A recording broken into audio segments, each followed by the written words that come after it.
예수께서 예루살렘으로 가실 때 사마리아와 갈릴리 사이로 지나가시다가 한 마을에 들어가시니 나병 환자 10명이 예수를 만나 멀리 서서 소리를 높여 이르되 예수 선생님이여 우리를 불쌍히 여기소서 하거늘 보시고 이르시되 가서 제사장들에게 너희 몸을 보이라 하셨더니 그들이 가다가 깨끗함을 받은지라. 그 중에 한 사람이 자기가 나은 것을 보고 큰 소리로 하나님께 영광을 돌리며 돌아와 예수의 발 아래 엎드려 감사하니 그는 사마리아인이라. 예수께서 대답하여 이르시되 10사람이 다 깨끗함을 받지 아니하였느냐? 그 9은 어디 있느냐? 이 이방인 외에는 하나님께 영광을 돌리러 온 자가 없느냐 하시고 그에게 이르시되 일어나 가라 내 믿음이 너를 구원하였느니라 하시더라. 아멘. 자리에 귀한 찬송 너무나 감사합니다.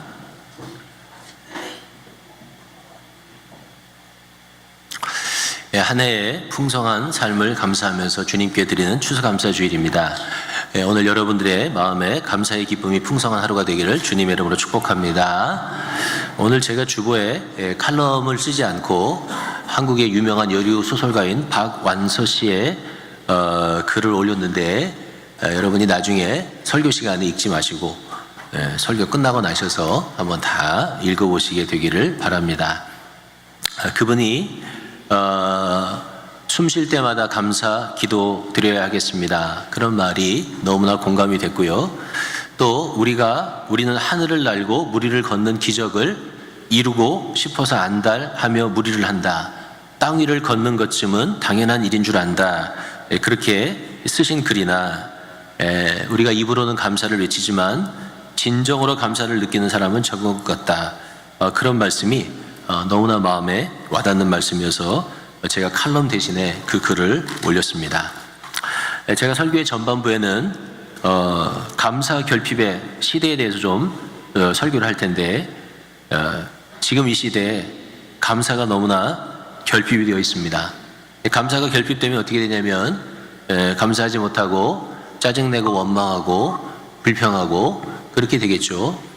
그 결과는 삶이 행복하지가 않습니다. 감사가 없는 사람은 삶이 행복하지 않고 신앙생활이 뜨겁지가 않습니다. 감사가 꼭 회복되어야 되는 것이죠. 사람들이 얼마나 감사할 줄 모르고 사는가에 대한 이야기 하나를 여러분에게 드리려고 하는데 에드워드 스펜서라고 하는 사람의 이야기입니다. 좀 오래된 이야기는 하지만 우리 이웃의 이야기니까 여러분이 알아두는 것도 좋을 것이라고 생각됩니다. 에드워드 스펜서라고 하는 사람은 노스 웨스턴 대학의 대학생이었습니다. 그리고 그를 기념하는 그 플래그가 지금도 노스 웨스턴 라이브러리에 가면 걸려 있다고 합니다. 그는 1860년 9월 8일 미시간 호수에서 일어났던 침몰 사고 중에서 역사상 가장 큰 사고로 기록되어 있던 레이디 엘진, 여기 가면 엘진 있죠? 그 이름이에요. 스페링이 똑같아요. 레이디 엘진이라고 하는 배가 침몰될 때 영웅으로 기록된 사람이 바로 이 에드워드 스펜서입니다. 그때 모두 279명이 생명을 잃었습니다. 레이디 엘진이 시카고에서 관광객들을 380명 정도의 관광객들을 태우고 미러키로 가는 배였어요. 그런데 가는 도중에 이 배가 조그마한 그 안개에 가려서 새벽에 조그만 배랑 부딪혀요.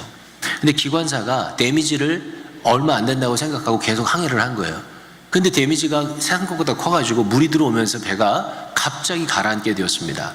그래서 수없이 많은 사람들이 죽었는데 미시간 호수에서 일어난 선박 사고 중에서는 가장 많은 사람이 희생된 사건이라 그래요. 근데 그때 이 에드워드 스펜서라고 하는 사람은 노스웨스턴 대학의 학생이었는데요.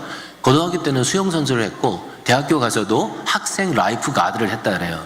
근데 그때는 어떻게 이렇게 구조시설이 별로 안 좋았는지 사람들이 모여서 사람들을 구하러 들어간 거예요. 그때 에드워드 스펜서가 거기 자원을 해갖고 사람을 구하러 들어갑니다. 로프를 몸에다 감고 수영해서 들어가서 그 안에서 기진맥진해 있는 사람들 하나씩 건져가지고 밖으로 나오는 거예요. 무려 17명을 구조를 했다 그래요. 17명을 구조하고 나니까 만신창이가 된 거예요. 배 파편에 여기저기 찢기고 몸이 부르트고 지쳐가지고 뭇가에 나와서 기절을 해버렸습니다. 나중에 병원에서 깨어나게 돼요. 그런데 이 에드워드 스펜서가 이 일을 인해서 사람들에게 박수를 많이 받고 영웅으로 이렇게 칭찬을 받았지만 상당히 심각한 후유증을 앓습니다. 어느 정도 후유증을 앓냐면 일평생 휠체어에 앉아서 살았다 그래요. 또 뿐만이 아니고 그 배에서 빠져서 죽어가는 사람들의 신음소리, 고통소리, 그 고통스러운 모습, 그거를 잊지 못해서 정신적인 충격이 있어가지고요. 학교를 졸업을 못해요. 공부를 제대로 못해서. 그리고 캘리포니아로 이주를 갑니다. 캘리포니아로 이주를 가서 50년 동안 엘반스턴 시카고에 돌아오질 않아요. 그때 그 충격이 너무나 커서. 50년 후에 이 스펜서라고 하는 사람이 자기 학교, 모교에 돌아왔어요. 그래서 사람들하고 인터뷰도 하고 신문 기자도 만나고 그랬어요. 제가 그때 이제 기사들을 인터넷에서 그 옛날 신문을 좀 찾아서 봤는데요. 그때 그가 뭐라고 얘기했냐면 이렇게 얘기했다는 거예요. 자기 자신의 생명을 구해준 17명의 사람 중에서 자신에게 찾아와 고맙다고 인사한 사람은 한 명도 없었습니다.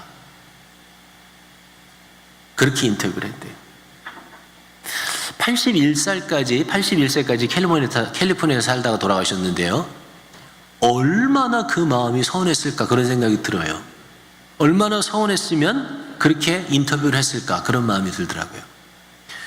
다시 오늘 본문에 돌아가 보면 오늘 본문에도 주님의 서운함이 묻어나는 성경 구절이 있어요. 17절하고 18절이에요. 같이 읽어볼까요? 시작. 예수께서 대답하여 이르시되, 이거 왜 영어 본문 안 띄우지?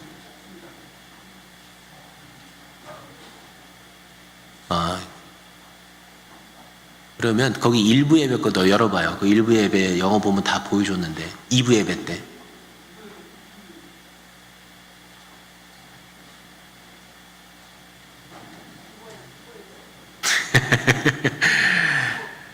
네. 죄송합니다. 추수감사절인데 예배에 사고가 났네요. 이거 갖다가 주세요. 하는 데까지.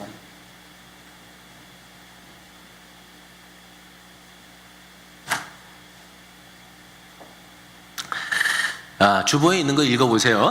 17절 18절 시작. 예수께서 대답하여 이르시되 10사람이 다 깨끗함을 받지 아니하였느냐? 그 9은 어디 있느냐? 이 이방인 외에는 하나님께 영광을 돌리러 돌아온 자가 없느냐 하시고. 자, 예수님이 분명히 10명의 문둥병자를 고쳐주신 것이죠. 그 10명은 다 끔찍한 질병을 얻어서 사람들로부터 버림받은 사람이었습니다. 이 당시에 문둥병은 천형이라 그랬죠. 하늘에서 내린 징벌을 받은 사람들입니다. 제일 죄인 중에 죄인이 누구냐면 이 사람들이었습니다. 그 사람들은 사람들의 손가락질을 받았고요. 성 내에 들어와 살 수가 없었습니다. 그들은 성 밖에서 살았는데 성 밖에서 살면 그들은 움막이나 동굴에서 살았던 것이죠. 움막이나 동굴에서 살면서 치료를 받을 길도 없었습니다. 그냥 온몸이 썩어져 가는 것이죠. 먹고 사는 것도 구걸을 하면서 먹고 살 수밖에 없었던 것이죠.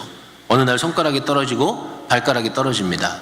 그리고 코가 뭉개지고 눈꺼풀이 떨어질 때쯤 되면 온몸의 진물에 쌓여서 죽어버리는 거죠. 만약에 누가 봤다면 불에 살라버릴 것이고요. 누가 보지 못했다면 그냥 짐승들이나 아니면 벌레들에게 뜯겨서 사라지고 말, 그런 운명을 가졌던 사람들이 누구냐면 이 문둥병자들이란 말이에요. 근데 그 참혹한 운명에 있는 이 문둥병자를 예수님이 어떻게 해요? 고쳐주신 것이죠. 그런데 한 명을 빼고 나머지 9명은 돌아오지 않았어요. 그 주님이 뭐라고 말씀하시냐면 이 사마리아 사람 외에는 하나님 앞에 영광을 돌리러 돌아온 자가 없느냐, 그렇게 말씀하실 때 주님의 마음이 어떻게 해요? 섭섭하셨던 것입니다. 사랑하는 성도 여러분, 우리가 하나님을 향한 감사를 잃어버리면 하나님의 마음이 섭섭해집니다. 부모님을 향한 감사를 잃어버리면 부모님의 마음이 섭섭해지는 것이죠. 선생님을 향한 감사를 잃어버리면 선생님의 마음이 섭섭해지는 것이죠. 제가 오늘 이 감사의 계절에 여러분의 마음에 도전하고 싶습니다. 감사하는 마음을 회복시키시라고 도전하고 싶어요. 우리가 지난 특세 기간 동안에 다시 기도해야 될 때입니다. 그런 제목으로 특세를 했습니다. 많은 성도들이 참여했고 예전의 기도의 열정이 회복되었다고 하는 분들도 계십니다. 또 성령의 능력으로 마음이 조금씩 따뜻해지는 것을 경험해 보신 분들도 계십니다. 기도가 회복되었듯이 저는 다시 우리의 마음 가운데 감사가 회복되어야 되겠다고 그렇게 믿습니다.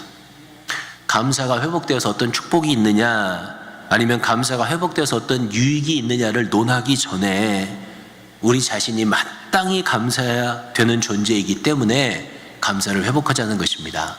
꼭 감사가 회복되는 여러분이 되기를 주님의 이름으로 부탁합니다. 감사가 회복되기 위해서 어떻게 해야 될까요? 여러분에게 두 가지를 말씀드리려고 하는데, 첫 번째, 당연한 것은 없다는 매일의 성찰이 필요합니다. 우리가 감사를 느끼지 못하고 감사를 잃어버리는 이유는 뭐든지 당연하다고 생각하기 때문에 그렇습니다. 우리의 삶에 주어지는 은총과 은혜들, 우리 주변의 사람들의 수고를 당연하다고 생각하는 순간 우리의 영혼은 실증과 불평의 바이러스에 걸려버리게 되고 맙니다. 반대로 내가 매일 경험하는 일상에 얼마나 많은 사람들의 사랑과 하나님의 은총이 담겨 있는지를 생각하게 될 때 우리는 감사의 마음을 갖게 되는 것입니다. 그래서 땡크는 어디서부터 와야 돼요? 어디서 왔다 그래요? think, 생각하는 데서부터 왔다고 하죠. 감사하는 마음이 없다면 내가 내 삶에 경험하는 것들을 당연하다고 넘겨버리기 때문에 그렇다는 거예요. 당연하지 않다고 생각하는 순간에 뭐가 회복돼요? 감사가 회복된단 말이에요. 옛날에 이슬비의 편지, 이슬비 엽서 이런 거 있었잖아요. 사랑의 엽서라고 하는 게 있었는데 거기에 이런 글이 있었습니다. 나에게 밥 한 번 사준 친구와 선배들이 고마워 답례하려고 불러냈지요. 그러나 나를 위해 매일 밥을 지은 당신이 고맙다고 생각해 본 적은 없었습니다. 친구와 애인에게는 사소한 잘못 하나도 즉각 사과하고 용서를 구했습니다. 그러나 당신에게 한 잘못은 셀 수도 없이 많건만 용서를 구해본 적이 없었습니다. 사랑의 엽서에 실린 이 글에서 당신은 어머니이시죠. 나를 위해 수없이 많은 날들을 밥을 지어주신 어머니의 수고가 당연한 것이 아니라고 하는 사실을 생각할 수 있는 사람이 감사할 수 있게 되는 것이죠. 나를 위해서 수많은 날들을 노동의 현장에서 땀을 흘리셨던 그 아버지의 수고가 당연한 것이 아니었음을 생각할 수 있는 사람이 감사의 마음을 배우게 되는 것입니다.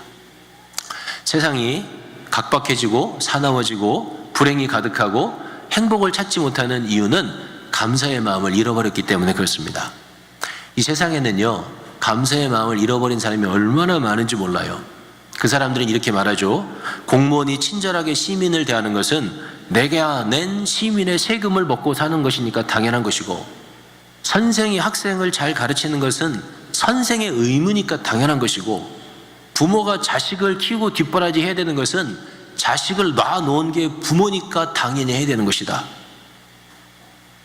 이렇게 생각하는 사람이 세상에 얼마나 많은지 몰라요. 듣기만 해도 불편하고 듣기만 해도 가슴이 답답하고 속상한 생각이 아닙니까? 아마 세상에 그런 사람들만 있다면 세상이 곧 멸망할 것이라는 생각이 들어요. 저는 뭐든지 당연하다고 생각하는 그 사람들은 아마도 어려서 그럴 것이다, 그런 생각이 들어요. 생각도 어리고 마음의 성숙함도 어리기 때문에 그렇게 생각할 것이다. 마음의 성숙함이 무르익고 지극히 작은 일상에도 감사를 느끼는 그런 날들이 그들에게도 올 수 있기를 간구합니다. 예수님에게 고침을 받은 사마리아 사람을 제외한 나머지 9명의 문둥병자들은 왜 예수님께 돌아오지 않았을까요? 여러 가지 이유가 있겠지만 저는 그들의 생각도 비슷했을 것이라고 생각해요. 그들은 예수가 복음을 전하는 선지자라는 소식을 들었습니다.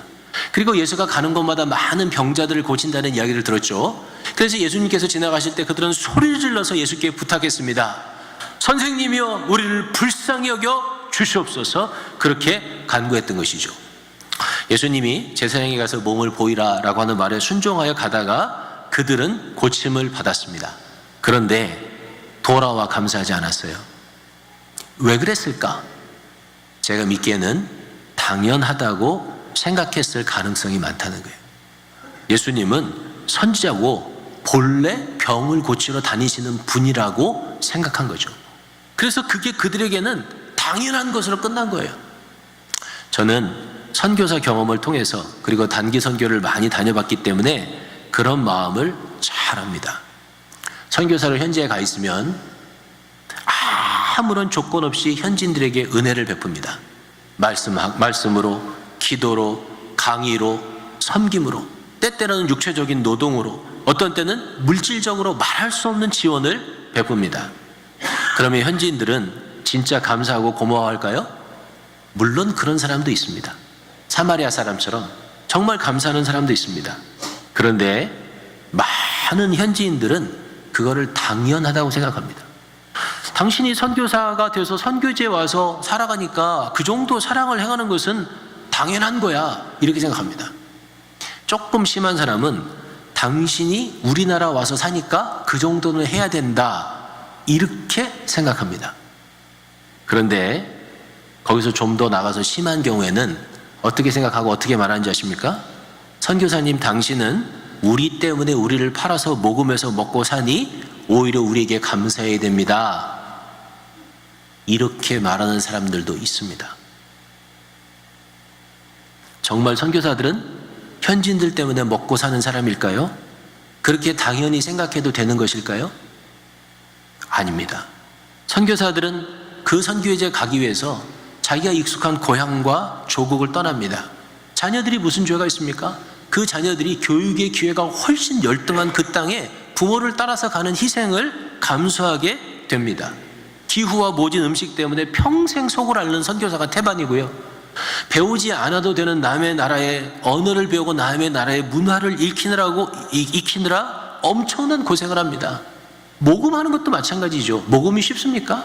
어느 교회에서 한 달에 100불씩 후원을 받으려면 몇 번을 찾아가서 머리를 조아려야 되고 수년 동안 선교 편지를 보내야 겨우 돈 100불을 모금할 수 있습니다.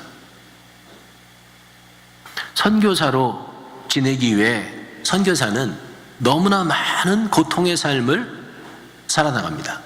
그런데 네가 우리 때문에 먹고 산다고 생각하면서 거칠게 대하는 현지인들을 만날 때의 고통은 말할 수 없이 큰 것입니다.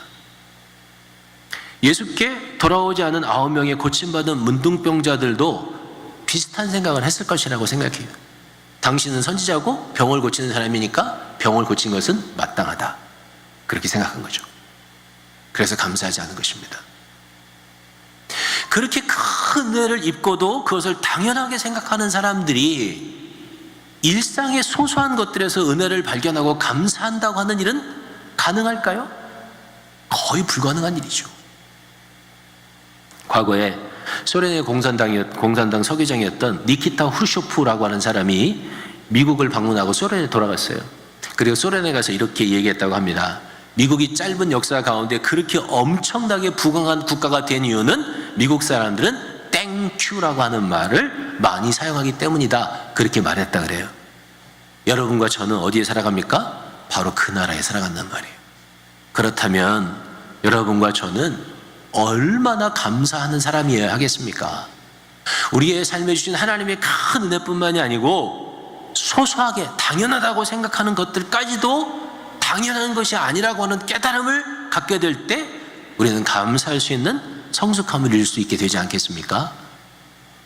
아내가 정성껏 차려주는 밥상이, 남편이 변함없이 열심히 일하는 모습이, 아이들이 건강하게 자라는 모습이, 좋은 예배당에서 사랑하는 성도들과 예배 드릴 수 있음이 당연한 일이 아니고요, 이게 얼마나 놀랍고 하나님의 아름다운 축복인지를 생각하고 깨달을 수 있을 때 감사가 회복되는 것이죠. 여러분 가운데는 이런 성찰의 깊이가, 생각의 깨달음이 있어서 감사의 삶으로 나아갈 수 있게 되기를 주님의 이름으로 부탁합니다. 감사가 회복되기 위해서 넘치는 감사가 필요하다, 저는 그렇게 생각합니다. 우리 교회 15인승 밴이 2개가 있는데 지금 화이트 밴이 시동이 안 걸립니다. 제가 파란색 밴을 옆에 갖다 세워놓고 점프 케이블로 연결을 해서 스타트를 해봤는데 안 걸려요. 네. 배터리는 작년에 갈았는데 안 걸려요. 이럴 때는 일반 배터리보다 훨씬 많은 양의 전류를 한 번에 흐르게 할 수 있는 도구, 즉 점프 스타터가 필요하다고 합니다. 점프 스타터는 그냥 배터리보다는 한꺼번에 훨씬 많은 양의 전류를 한꺼번에 흘려보냄으로 말미암아서 배터리를 충격해서 깨어나게 하고 엔진을 움직이게 되는 거죠. 그래서 시동이 걸린다는 것입니다. 감사도 마찬가지예요. 잃어버린 감사를 회복하기 위해서는 넘치는 감사가 필요하단 말이에요. 기도를 회복하는 것도 마찬가지예요. 늘상 하는 식으로 기도해서는요, 식어진 기도가 회복되지 않아요. 여러분들이 다 기도하죠. 아침 먹을 때 기도하고, 점심 먹을 때 기도하시고, 저녁 먹을 때 기도하고, 아침이나 저녁에 한 5분 정도 기도하고, 뭐 가끔 기회가 안 되면 빼놓기도 하지만 다들 그 정도는 하시잖아요. 그런데 그렇게 해갖고는요, 여러분이 기도의 사람으로 회복이 안 되는 거예요. 그거는 시동이 안 걸리는 배터리랑 똑같은 거 그냥 갱갱 그러고 있는 거라고요. 그래서 교회에서 뭐 합니까? 특세라는 걸 하는 거예요. 교회에서 부흥회도 하는 거예요. 한꺼번에 많은 전류를 흘려보내는 것처럼 한꺼번에 많은 기도를 투자하는 거예요. 그 기도의 충격을 어떻게 해요? 우리의 잠자던 기도의 본능이 깨어나는 것이죠. 죽었던 기도가 회복되는 거예요. 감사도 마찬가지예요. 감사가 회복되기 위해서는 어떻게 되냐면 넘치는 감사를 드려봐야 돼요. 한꺼번에 많은 감사를 확 들여가지고 죽었던 배터리가 팍 살아나듯이, 그 시동이 뿡 걸리듯이 그렇게 감사가 회복되어야 되는 거예요. 한번 따라해 보세요. 넘치게 감사하자. 슬라이드 넘겨주세요. 한 번 더. 넘치게 감사하자. 넘치게 감사하자. 옆에 사람하고 지금부터 감사합니다를 하는데, 오른쪽에 가면 계세요. 오른쪽에 있는 사람한테 5번, 왼쪽에 있는 사람에게 5번, 한번 감사합니다. 그렇게 10번을 해보세요. 자, 시작.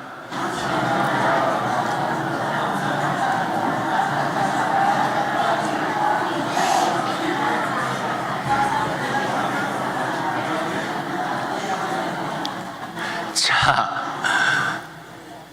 한 3번까지는 할 만한데, 한 5번 되니까 너무 많다, 그런 생각이 드시죠? 그게 뭐냐면 그게 넘치는 거예요. 여러분이 하루에 살아가면서 감사가 회복되려면 나는 오늘은 100번은 감사합니다를 말해봐야 되겠다, 이런 도전이 필요하다고요. 그래서 감사가 넘치게 될 때 내 삶의 감사가 회복되는 거예요. 지난주에 우리 교회에서 물된 동산 모임이 있었어요. 그 모임에 옛날에 우리 교회에 계시던 부목사님 사모님이 함께 오셨어요. 그 부목사님, 내가 지금 다니는 교회가 물된 동산을 이끌어 가시는 도목이 아버님이 다니는 교회랑 같은 교회예요. 그래서 아마 오셨나 봐요. 식사를 거의 끝날 때쯤 됐는데 그 사모님이 저한테 오셔갖고, 김 목사님 고맙습니다 그러는 거예요. 왜요? 그랬더니 목사님이 우리를 그 교회에 잘 소개를 해주셔서 우리가 그 교회 가서 너무나 행복하고 지금 기쁘게 그렇게 신앙생활하고 있습니다. 다 목사님 덕분입니다. 그렇게 인사를 하는 거예요. 별로 제 덕분 아니거든요. 네? 그 교회 지원을 해서 저한테 연락이 왔어요. 우리 교회에 있었으니까 이 목사님 믿어도 되느냐고. 제가 그분이 갖고 있는 장점만 잘 설명을 해드렸어요. 이런 장점이 있으시다고. 제가 한 건 그것뿐이 없어요. 근데 그 사모님이 저한테 또 와서, 목사님, 이게 다 목사님 은혜입니다. 내가 아니에요, 나 한 거 아무것도 없어요. 그래도 이게 목사님의 은혜입니다. 야, 그렇게 계속 와서 고맙다 그러는데 제가 깊은 것을 깨달았어요. 많은 걸 느꼈어요. 그 사모님 우리 교회에 계시는 동안에도 잘 섬기다고 소문이 났었던 이유가 여기 있구나, 그런 생각이 들었어요. 그렇게 감사하는 그 모습을 보면서 저보다 꽤 어리신 사모님인데 존경스럽다는 생각이 들었어요. 그렇게 감사하지 못하는 저 자신의 모습이 부끄러운 마음이 들더라고요. 사랑하는 교회 여러분, 감사가 넘치는 것은요, 아름다운 일인 거예요. 감사가 넘쳐야 돼요. 감사가 우리의 입술에 있어야 돼요. 넘치는 감사가 우리의 표정에 나타나야 돼요. 넘치는 감사가 우리 주보 헌금란에 기록되어야 된단 말이에요. 우리 주보 오늘 보면 제가 2018년 성탄절 계획란을 만들어 놨는데, 여러분이 이번에 성탄절에 감사의 선물도 좀 넘치게 하시기를 바랍니다. 지난해에 제가 선물 교환을 하면서 방식이 좀 서툴러서 부족한 점이 있었어요. 그래서 올해는 아예 짜가지고 제가 광고를 드리고 설교에도 포함을 시켰어요. 선물을 주고받는 목적은 감사의 마음으로 드리는 기쁨이, 남에게 주는 기쁨이 충만한 게 목적이에요.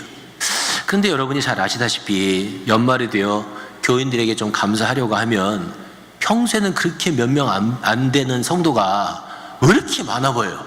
그러죠? 저도 그런 거 처음이에요. 평소에는 사람이 적다고 생각했는데 뭘 좀 해보려고 그러면은 왜 이렇게 숫자가 많은지. 그래서 여러분에게 가이드를 드립니다. 올해는 여러분이 감사 선물을 갖고 올 때 여러분 오이코스 내에서만 하세요. 다 안 해도 상관없어요. 교육자도 안 해도 되고 아무도 안 해도 돼요. 저도 우리 교육자 오이코스 안에서만 할 거예요. 그런데 적어도 3명 거를 준비하세요. 10불씩 3명. 여러분이 만약에 좀 능력 있으신 분이면 여러분 오이코스 원 전체를 다 하세요. 오이코스가 많아야 5가정뿐이 안 돼요. 내일 모레 블랙 프라이데이입니다. 여러분이 10불을 투자하시면 20불짜리를 살 수 있잖아요. 예? 지금부터 미리미리 준비하셔서 이번에 한번 크게 한턱 쏘세요. 예? 100불, 맥시멈 100불만 내면 크게 한턱 쏠 수 있는데 그렇게 하시란 말이에요. 그리고 아직 한 달 남았으니까 꼭 카드를 쓰세요. 카드를 뭐 선물이야 뭐 그거 20불짜리 받아야 살림에 보탬이 안 되잖아요. 예? 우리 다 기쁨으로 받는 거지. 근데 카드는 정성스럽게 쓰시라고요. 사랑하는 집사님, 제가 집사님에게 한 번도 감사하지 못했지만 집사님과 같은 오이코스에서 신앙생활하는 게 얼마나 감사하고 기쁜지 모릅니다. 집사님이 있으셔서 내가 교회 생활하는 것이 외롭지 않습니다. 그렇게 정성스럽게 여러분이 카드를 3장을 쓰시란 말이에요. 그래서 그거를 25일날 성탄절 예배, 우리 여기서 성가대 칸타타하고 다솜랜드 발표할 텐데 그때 가지고 오세요. 여러분 자녀들에게 줄 성탄절 선물도 가능하면 그날 다 가지고 오세요. 그래서 칸타타 끝나고 발표회 끝나면 우리가 한 사람씩 다 돌아가면서 선물 나누고 같이 허그하고 그렇게 우리 성탄절을 보내기를 원해요. 그렇게만 해도 우리 교회 가운데 감사가 넘치는 연말이 되리라고 저는 그렇게 믿습니다. 꼭 그렇게 준비할 수 있게 되길 주의 이름으로 부탁합니다. 네. 자, 당연하다는 것은 없다는 성찰, 그리고 넘치는 감사의 도전, 이런 것들이 우리의 감사를 회복하게 하는 계기가 될 것이라고 말씀드렸습니다. 그런데 이 2가지는 예수 믿는 믿음이 없는 사람에게도 똑같이 적용됩니다. 예수 믿는 우리의 감사에는 어떤 특징이 있을까요? 2가지를 설명할 텐데, 첫 번째, 믿는 우리의 감사는 하나님 앞에 감사하는 것입니다.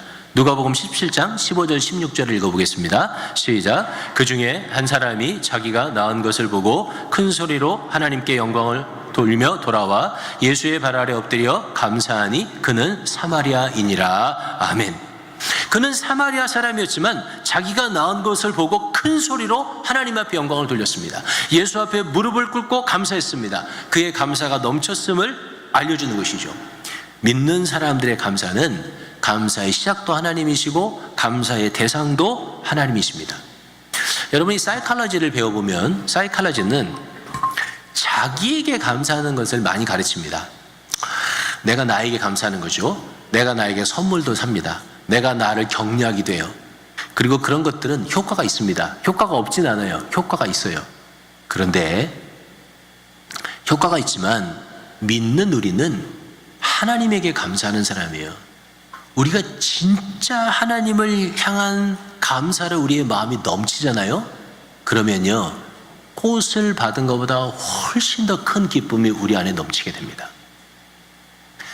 내가 하나님을 향해서 진정한 감사를 드려서 하나님이 그 감사를 받으셨다는 내 안에 영적인 행복감이 오잖아요. 내가 나에게 선물한 것보다 수십 배나 큰 기쁨이 옵니다. 그게 우리 믿는 사람이에요. 소설가 중에서 알렉스 헤일리라고 하는 사람이 있어요. 뿌리라고 하는 소설을 썼죠. 드라마로도 만들어졌죠. 그 드라마의 주인공 이름이 뭐였어요? 군타 킨테였습니다. 다 기억하실지 모르는데, 근데 이 알렉스 헤일리라고 하는 사람은 이 소설을 써서 퓰리처상을 받았어요. 모든 언론인의 꿈이라고 하는 퓰리처상을 받았죠. 그런데 그의 사무실 벽에는 거북이가 담장 꼭대기에 올라가 있는 사진이 있대요. 사진이 딱 걸렸는데 담장 꼭대기에 뭐가 올라가 있어요? 거북이가 올라가 있어요. 알렉스 헤일리는 그의 사무실에 들어가거나 나올 때마다 그 사진을 보면서 이렇게 말한다고 합니다. 내 힘으로 된 것이 아니야. 무슨 말입니까? 거북이는 죽었다 깨어나도 담장을 기어오를 수 없습니다. 거북이는 죽었다 깨어나도 담장 꼭대기에 올라설 수가 없습니다.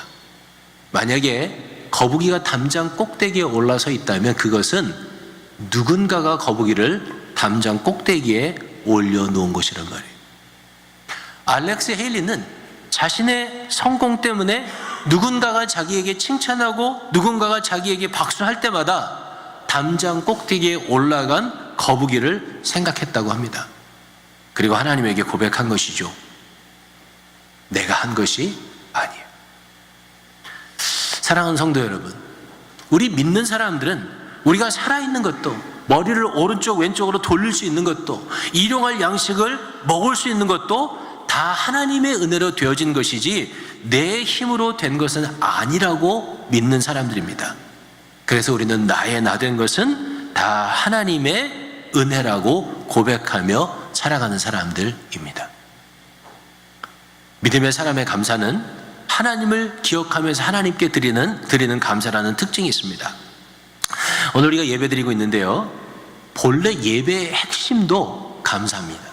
감사로 제사를 드리는 자가 하나님을 영화롭게 하나니 그 행위를 옳게 하는 자에게 하나님의 구원을 보이시리라. 시편 50편에 있는 찬송입니다. 예배의 핵심이 뭐라고요? 예배의 핵심은 감사입니다. 어떤 사람은 신앙 고백이 예배의 핵심이라고 생각하는 사람이 있어요. 예배에 신앙 고백이 없으면 예배가 아니다. No! 그러면 침례교는 다 예배 핵심이 없는 교단이 돼요. 침례교는 신앙 고백 안 하거든요. 예배의 핵심은 아름다운 찬양을 부르는 성가대이거나 아니면은 찬송을 잘하는 찬양팀이 아닙니다. 그게 없어서 예배가 하나님 앞에 안 드려지는 게 아니에요. 예배의 핵심은 은혜 받는 설교가 아닙니다. 개신교 설교에서, 개신교 예배에서 설교는 중요합니다. 그러나 여러분 자신을 생각해 보세요. 1년에 52주 교회 나와서 설교를 듣지만 그 가운데 여러분 가운데 진짜 마음에 은혜되는 게 몇 번이나 되세요? 한 10번 정도 되십니까? 한 10번만 은혜 받아도 여러분이 은혜 잘 받는 거예요. 목사님 저는 52주 은혜 받습니다. 그런 사람은 할렐루야. 근데 보통은 안 그렇다는 거죠. 그래서 예배의 핵심은 설교도 아니란 말이에요. 예배의 핵심은 뭐냐면 예배의 핵심은 감사예요. 감사. 내가 하나님 앞에 감사하느냐 안 하느냐 그거죠. 목회를 해보니까 예배 오셔서 은혜를 못 받는 분들이 계시더라고요. 처음에는 그게 참 힘들었어요. 그게 이상했어요. 왜 예배 와서 예배를 못 드릴, 이 은혜를 못 받을까? 그것 때문에 처음에는 저를 굉장히 많이 자책했습니다. 내가 기도가 부족해서 그렇지, 내가 준비가 부족해서 그렇지. 그래서 더 많이 기도하려고 하고 더 많이 성경을 보려고 애를 쓰고, 예배당에 기도가 가득 안 차서 그런가 봐. 막 예배당에서 미리 기도를 해서 예배당을 기도로 채우려고 하고 그렇게 몸부림을 쳤어요. 그리고 그런 몸부림 때문에 조금 나아진 것도 사실입니다. 그런데 시간을 지내면서 보니까요, 똑같은 예배를 드렸는데 어떤 사람은 그 가운데서 하나님의 음성을 듣고요, 어떤 사람은 그 설교 때문에 감격하게 되고요, 어떤 사람은 그 설교를 듣고 하나님 앞에서 그 예배를 드리고 성품이 변하고요, 하나님의 축복을 경험하는 사람들이 있더라고요. 제가 물어봤어요. 도대체 차이가 뭘까? 여러 가지 복합적인 요인들이 있겠지만 결국은 하나로 집중되더라고요. 그게 뭐냐면 그 마음 가운데 하나님을 향한 감사가 있느냐 없느냐. 정말 하나님께서 나 같은 죄인을 구해주셔서 감사합니다. 오늘도 예배하게 해주셔서 감사합니다. 건강한 몸 주셔서 감사합니다. 이렇게 어떤 상황에서도 하나님 앞에 감사하는 분들은 예배에 승리하게 됩니다. 예배에 은혜 받게 돼요. 왜냐하면 예배의 핵심이 감사니까. 그리고 그렇게 예배의 핵심인 감사로 예배의 은혜를 받는 사람은 범사의 감사를 느끼게 되더라고요. 그리고 범사에 감사하는 사람들은 삶에 뭐가 넘치게 될까요? 복이 넘치게 되더라고요. 반대로 나도 모르는 순간 어느 순간에 하나님을 향하여 감사를 잃어버려요. 그러면 뭐가 빠지는 거예요? 예배의 핵심이 빠지는 거예요. 예배의 핵심이 빠지면요, 모든 것이 무기력해집니다. 불평과 원망이 어떻게 해요? 우리의 삶을 지배하게 되는 거예요. 사랑하는 성도 여러분, 여러분과 저는 담벼락 위에 올라간 거북이를 잊지 말아야 합니다. 나의 나된 것은 하나님의 은혜임을 항상 기억하면서 어떤 일이 있어도 하나님 감사합니다, 그렇게 감사할 수 있게 되기를 주님의 이름으로 축복합니다. 그게 믿는 자들의 감사의 특징이에요. 하나만 더 설명하고 끝내겠습니다. 18절을 읽어보겠습니다. 18절 19절 시작. 이 이방인 외에는 하나님께 영광을 돌리러 온 자가 없느냐 하시고 그에게 이르시되 일어나 가라, 내 믿음이 너를 구원하였느니라 하시더라. 아멘. 저는 이 말씀이 너무 놀라워요. 왜냐하면 사마리아 사람이 예수께 감사로 왔습니다. 예수님은 그 감사를 받으셨어요. 근데 이 감사를 받으신 예수님이 내 믿음이 너를 구원하였다라고 선포합니다. 이 사마리아 사람은 믿음을 보인 일이 없습니다. 주를 믿는다고 고백한 적이 없습니다. 그냥 감사를 드렸을 뿐인데 구원을 얻었다고 칭찬하셨습니다. 어떻게 된 일입니까? 답은 하나예요. 예수님은 그의 감사를 믿음으로 받으셨어요. 예수가 보실 때 그의 감사는 믿음에서 나온 것입니다. 예수께서 고쳐주심을 경험하고 하나님 앞에 영광을 돌리며 예수의 발 앞에 엎드려 감사하는 그의 마음에는 이미 뭐가 있었어요? 구원받을 만한 믿음이 있었어요. 자, 여기 아주 흥미로운 사실이 있는데 다른 고침을 받은 9명의 문둥병자를 생각해 보십시오. 그들에게 믿음이 있었습니까? 없었습니까? 믿음이 있었습니다. 어떤 믿음이 있었죠? 예수의 말을 듣고 그 말을 믿었기에 그들은 제사장에게로 고침받지 않은 몸을 가지고 갈 수 있었습니다. 그리고 가는 길에 어떻게 그들은 고침받았어요? 보세요. 이 9명의 문둥병자는 고침을 받을 만한 믿음은 있었어요. 그런데 구원을 받을 만한 믿음은 없었단 말이에요. 아주 신비하지 않습니까? 고침받으면 구원받는 게 당연하지 이렇게 생각되는데 이 9명은요 고침을 받았지만 구원을 받는 믿음까지는 가지 못했단 말이에요. 지금 이 세상에도요 그런 분들 많이 있습니다. 예수께 나와서 기도했어요.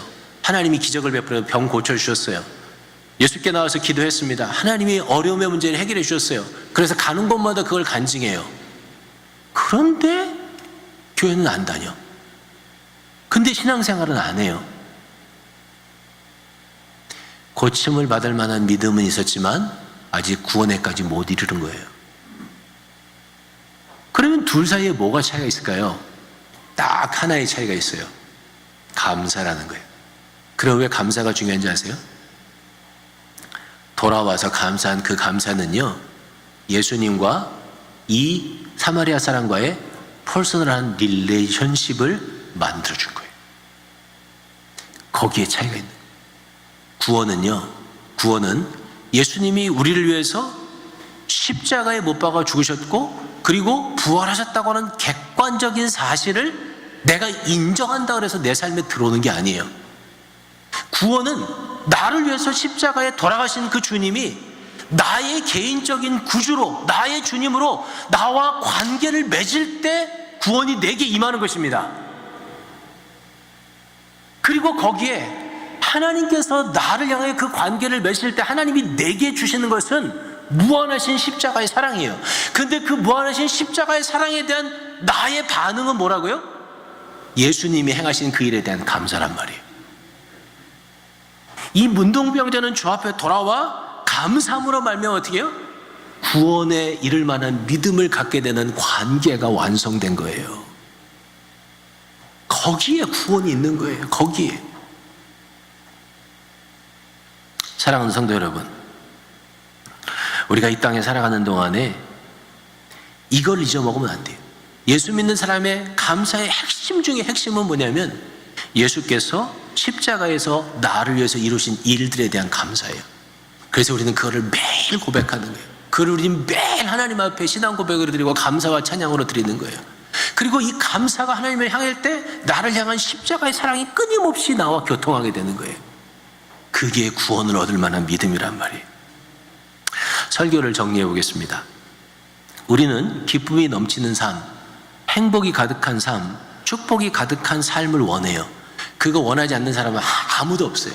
그게 우리가 다다르기를 원하는 종착역이에요. 그런데 그 종착역에 가기 위해서는 반드시 그 종착역으로 갈 수 있는 차를 타야 되는 거예요. 기차를 타든지 자동차를 타든지 반드시 거기로 가는 차를 탈 때만 그 종착역에 다다를 수 있는 거예요. 그런데 그 종착역에 이를 수 있도록 타야 되는 열차, 자동차의 이름이 뭐냐면 감사란 말이에요. 감사. 신앙생활의 기쁨과 활력은 어디서 오냐면요, 예수님과의 친밀한 관계에서 와요. 그 친밀한 관계의 키가 뭐라고요? 감사란 말이에요. 나의 가정에 행복이 있기를 원해요. 그런데 그 행복의 키가 뭔지 아세요? 감사란 말이에요. 감사. 아내를 향한 감사, 남편을 향한 감사, 그게 키예요. 에릭 와이너라고 하는 사람이 행복의 지도라고 하는 책을 썼어요. 그분이 이렇게 얘기했습니다. 행복은 명사나 동사가 아니고 접속사이다. 이게 무슨 말이에요? 행복이란 말은 명사나 동사가 아니고 접속사라는 거예요. 왜 접속사일까요? 행복은 관계 속에서만 발견되기 때문에 그렇다는 거예요. 혼자서는 절대로 행복하지 않다는 거예요. 행복은 접속에서만 발견할 수 있다는 거예요. 우리를 접속하게 만드는 키 인그레디언트, 그게 뭐라고요? 그게 감사란 말이에요. 감사가 넘치면 신앙생활의 활력과 기쁨이 넘쳐요. 감사가 넘치면 직장과 가정이 행복하게 돼요. 감사가 없으면 기쁨과 행복은 거리가 멀어요. 자, 사랑하는 성도 여러분, 여러분의 신앙생활이 기쁨이 없잖아요? 뭐라고요? 감사 결핍증이에요. 여러분의 가정에 행복이 없잖아요? 뭐 결핍이에요? 감사 결핍증이에요. 감사를 찾기 힘든 시대에 우리는 살아갑니다. 메마르고 강팍한 세상입니다. 우리는 감사해야 돼요. 이렇게 설교를 해도 여러분이, 목사님, 감사할 게 있어야 감사하죠. 이렇게 하는 사람이 있어요. 한번 그렇게 설교해도 나는 감사를 찾을 수가 없습니다. 제가 한번 설교했는데요, 손영호 목사님이 두 아들의 장례식에서 감사헌금을 했습니다. 제가 설교했기 때문에 설명은 안 하는데, 자기 월급의 거의 15달치를 헌금했어요. 감사헌금을. 자기의 두 아들이 공산당에게 총 맞아 죽었어요. 그거를 장례식 하면서 감사헌금 드렸습니다. 그가 사랑의 원자탄이고 불타는 신앙을 가졌던 이유예요. 오늘 우리는 추사감사절을 지내고 있는데, 추사감사절은 1621년에 102명의 청교도들이 매사추세츠 플리머스에 도착해서 1년을 지내고 나서 드린 게 감사절이에요.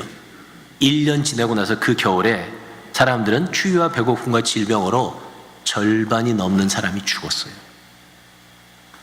그래도 그들은 감사했습니다. 제가 설교의 도입부에서 박완서라고 하는 작가가 쓴 일상의 기적을 설명했죠. 그분은 숨 쉴 때마다 감사의 기도를 드려야 한다고 그녀의 마음을 소개했는데, 그녀의 전기를 찾아서 읽어보세요.